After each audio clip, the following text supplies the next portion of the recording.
आज की क्लास में अंग्रेजी जब भी आप सीखना शुरू करते हैं और आपके दिल में ये इच्छा होती है कि बिल्कुल बेसिक लेवल से सीखना है, 0 लेवल से सीखना है, ये वाली जो इच्छा आती है ना दिल में, उसकी शुरुआत कहाँ से करें, उसके लिए क्या वर्ड लिस्ट चाहिए और वर्ड लिस्ट के साथ उसकी रूल्स भी आती है। याद रखना हमेशा जब भी आप इंग्लिश में कुछ ग्रामेटिकल या कुछ ऐसे स्पोकन के लिए सीखते हो ना, तो रैंडम वर्ड्स की तो अलग बात होती है, बट कुछ वर्ड्स ऐसे होते हैं जिनके साथ उनके लगे ना, उनकी पूंछ जैसी उनकी रूल्स भी आती है उनके।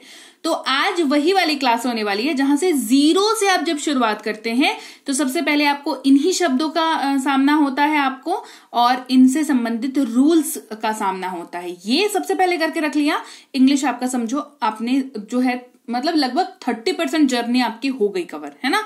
चलिए क्लास को शुरू करते हैं। आप देख रहे हैं संरीति इंग्लिश एकेडमी, मैं हूं प्रीति मैम। सब्सक्राइब करके रख लीजिएगा। क्लास अगर अच्छी लग रही है तो मतलब तुरंत नहीं करो, क्लास देख लो उसके बाद सब्सक्राइब कर लेना इच्छा करे तो, और बेल नोटिफिकेशन ऑन कर दीजिएगा। साथ ही हमारी ऐप संरीति इंग्लिश एकेडमी को डाउनलोड और इंस्टॉल करके रखना ना भूलें। ऐप के बारे में अधिक जानकारी क्लास के लास्ट में।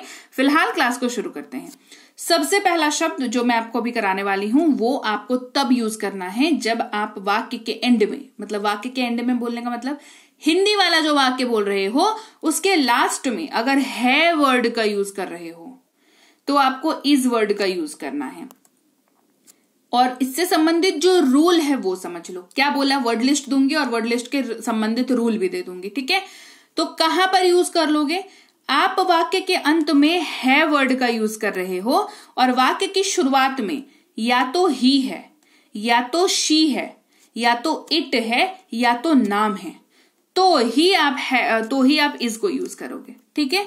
अब हिंदी क्या होता है भैया इन शब्दों की, वह पुरुष के लिए, वह फीमेल के लिए, यह किसी न्यूट्रल जेंडर के लिए, और कोई भी नाम है ना, मुकेश, रमेश, सुरेश, सीता, गीता, कुछ भी नाम, ठीक है।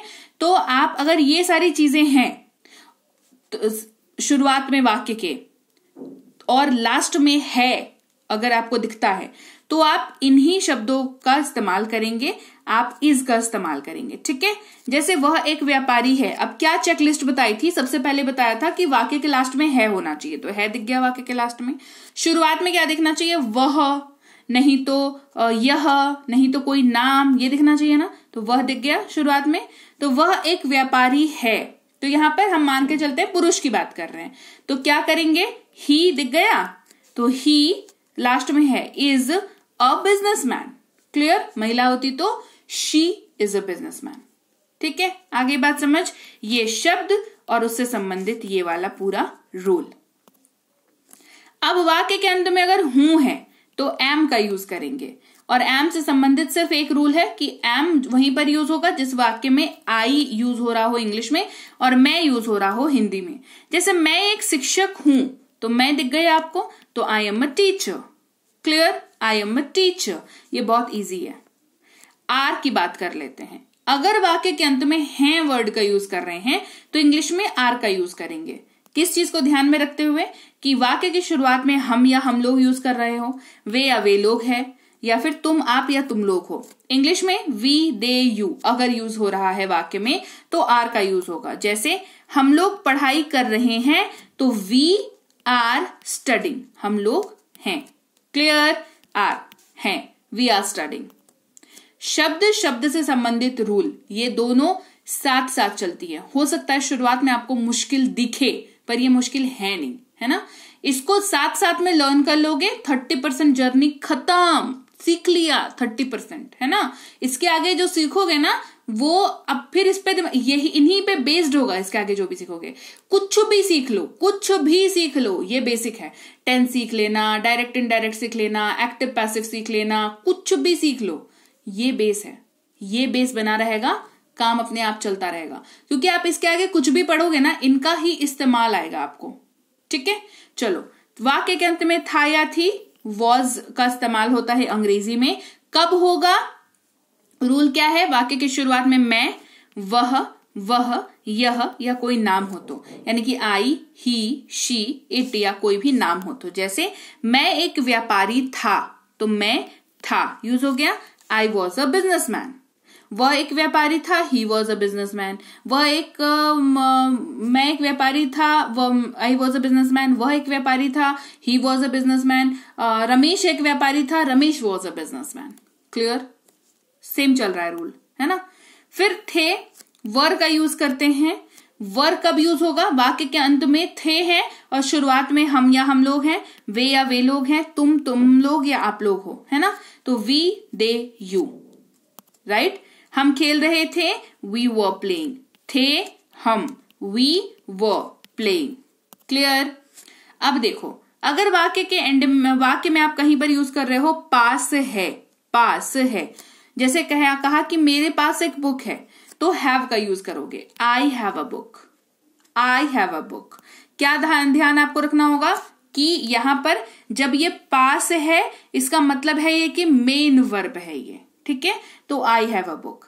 अब अगर वाक्य में चुके हैं, चुके हो, चुका हूं यूज कर रहे हो, वाक्य में आप पढ़ाई कर चुके हैं, मैं पढ़ाई कर चुका हूं, तो भी हैव का यूज होगा, पर ये हेल्पिंग वर्ब का यूज है ना। You have studied. अब हैज देख लो, हैज दोनों तरीके से यूज होगा, अगेन मेन वर्ब और हेल्पिंग वर्ब के तरीके से, पास है और चुका हूं।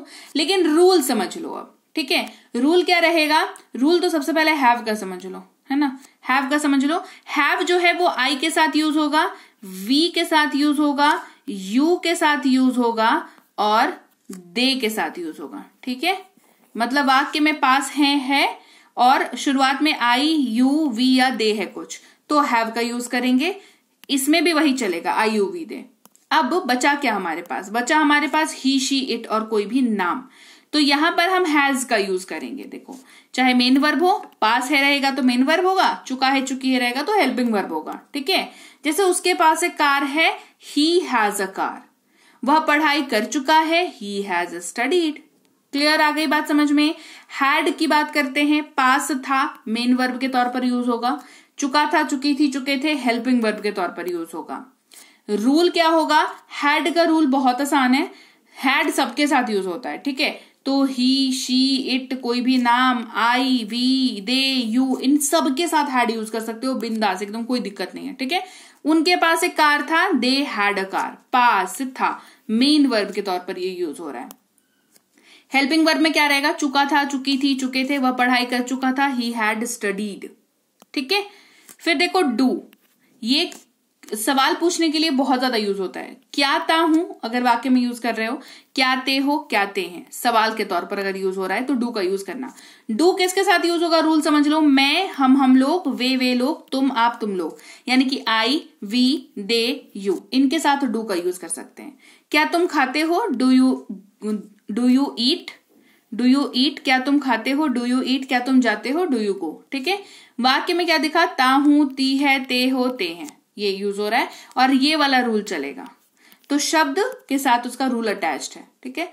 डज की बात करते हैं, क्या ता है, क्या ती है, ये अगर वाक्य में है और रूल क्या है देख लो, ही, शी, इट या कोई भी नाम शुरुआत में अगर है तो डज का यूज होगा। जैसे क्या वह पढ़ती है, तो क्या ती है तो हमें दिख गया, वह भी दिख गया, मतलब डज का इस्तेमाल होगा। Does she study, does she study. Did की बात करेंगे, क्या ता था, क्या ते थे, क्या ती थी, अगर वाक्य में यूज कर रहे हो, या फिर क्या या, क्या ये, क्या ये, इसका इस्तेमाल कर रहे हो वाक्य में, तो समझ लो डिड का यूज करेंगे। और इसके लिए अलग से रूल याद रखने की जरूरत नहीं है, ये सबके साथ यूज होता है, ये सिंपल रूल है। ही, शी, इट और कोई भी नाम हो गया, आई, वी, दे, यू हो गया, इन सबके साथ डिड का यूज करते हैं। तो क्या वह पढ़ती थी या क्या उसने पढ़ाई किया, did she study, did she study, ये इस तरीके से यूज होता है, ठीक है। तो चलिए, आज ना बिल्कुल बेसिक वाली क्लास थी, ये वाला बेस आपका बन गया, ये मतलब ये वाली ढलाई हो गई ना, कंक्रीट, इसको ऐसे समझो कि आपका पक्का बन रहा है घर का, वो ये मजबूत हो गया ना, फिर इसके ऊपर नींव मजबूत हो गई ना, फिर इसके ऊपर ना चाहे आप तो 25 माले की बिल्डिंग बना दो, कोई दिक्कत नहीं है। है ना। मतलब ये वाली नींव मजबूत कर ली, इसके बाद आप सीखोगे ग्रामेटिकल एरिया, फिर आप प्रैक्टिस करोगे डीएलएस और वर्ड्स को, फिर आप अंग्रेजी बोलोगे, उसके बाद अंग्रेजी समझोगे, उसके बाद अंग्रेजी पढ़ोगे, फिर अंग्रेजी में कॉन्वर्सेशन कर पाओगे, फिर अंग्रेजी आपको बोलने में कॉन्फिडेंस फील होगा, फिर एट रैंडम कभी भी अंग्रेजी आप बोल पाओगे, और चाहे तो अगर प्रोफेशन वैसा हो तो स्पीच भी दे सकते हो। ठीक है, सफर समझ लो, ये वाला जड़ सही कर लिया तो ये पूरा सफर आपके लिए बहुत आसान हो जाएगा, है ना। तो क्लास कैसी लगी कमेंट करके बताओ जरूर। क्लास बढ़िया लगी है तो सब्सक्राइब कर लो और बेल नोटिफिकेशन को ऑन कर दीजिएगा। संरीति इंग्लिश एकेडमी आप देख रहे हैं, और अगर आप करना चाहते हैं कोई कोर्स जैसे कि बेसिक से प्रो, इंग्लिश रीडिंग का कोर्स, इंग्लिश ग्रामर का कोर्स, या ये वाली ई बुक्स लेना चाहते हो, तो डाउनलोड और इंस्टॉल करें हमारी ऐप संरीति इंग्लिश एकेडमी को। इसको इंस्टॉल करके मोबाइल पर रखेंगे तो ये सारी कोर्सेज आप कर सकते हैं। फ्री कोर्सेज हैं वो भी कर सकते हैं। कोई दिक्कत आती है ऐप को इस्तेमाल करने में तो इस नंबर पर संपर्क करके आप जानकारी ले सकते हैं कि कैसे आपको यूज करना है। जो भी जानकारी हो व्हाट्सएप मैसेज के जरिए आप ले सकते हैं। साथ ही ये वाली वेबसाइट पे जाके ई बुक्स को डाउनलोड कर सकते हैं, आप ले सकते हैं, ऐप से भी ले सकते हैं, ई बुक्स वेबसाइट से भी ले सकते हैं, लेकिन डाउनलोड कर लिया करें। साथ ही व्हाट्सएप का चैनल, व्हाट्सएप का ग्रुप, टेलीग्राम का चैनल ज्वाइन करना ना भूलें। रोज की नोटिफिकेशन आ जाती है क्लास की, कोई ऑफर चल रहा होता है बढ़िया सा कोर्स में तो वो भी आ जाता है, तो ज्वाइन करना ना भूलें। और मैं आपसे मिलूंगी आपकी अगली क्लास में। टिल देन क्लास को लाइक करना, शेयर करना, कमेंट करना ना भूलें, और देखते रहें संरीति इंग्लिश एकेडमी को। Thank you so much for watching. Stay tuned to Sanriti English academy.